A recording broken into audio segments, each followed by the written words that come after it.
पाकिस्तान के अवाम जो इस जद्दोजहद के साथ कश्मीर के लिए कुर्बानियाँ भी देते आए हैं, सपोर्ट भी करते आए हैं, वो उनको पता नहीं है तो फिर किसको पता है। तो अगर ये समझते हैं कि इस किस्म की कोई साजिश करके, कोई जोड़ तोड़ करके ये कोई फ़ैसला कर देंगे, जिस तरह कश्मीर पहले इन्होंने इंडिया की झोली में फेंक दिया, एनेक्स कर दिया उसको, इस तरह ये अगर कोई और काम करने जा रहे हैं जिसके लिए ये राह हमवार कर रहे हैं, तो ये सुन लें कि ऐसा हम होने नहीं देंगे इंशाल्लाह।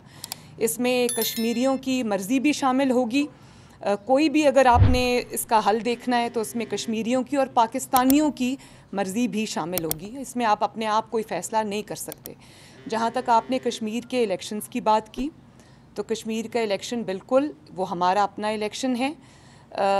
मियाँ साहब इंग्लैंड से बैठ के इन टच हैं पूरी पार्टी के साथ, और हम प्लान कर रहे हैं कि अपनी कैंपेन को भरपूर तरीके से चलाएं। मुस्लिम लीग नून ने 5 साल राजा फ़ारूक हैदर साहब की लीडरशिप में, उनकी प्राइम मिनिस्टरशिप में जिस तरह से आज़ाद कश्मीर में काम हुए हैं, खिदमत हुई है, जिस तरह से ये हुकूमत चलाई है इन्होंने, वो अपनी मिसाल आप है।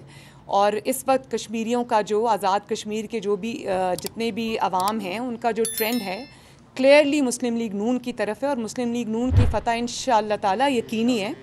लेकिन हम ज़रूर जाएंगे, मैं जाऊंगी, पार्टी के दीगर सीनियर मेंबरान हैं वो जाएंगे, हम कश्मीरियों के साथ खड़े होंगे, जाके उनके साथ मिल के उनके पास जाके हम उनको अप्रोच भी करेंगे, कैंपेन भी चलाएंगे, और इसमें इंशाअल्लाह आप हमें पीछे नहीं पाएंगे।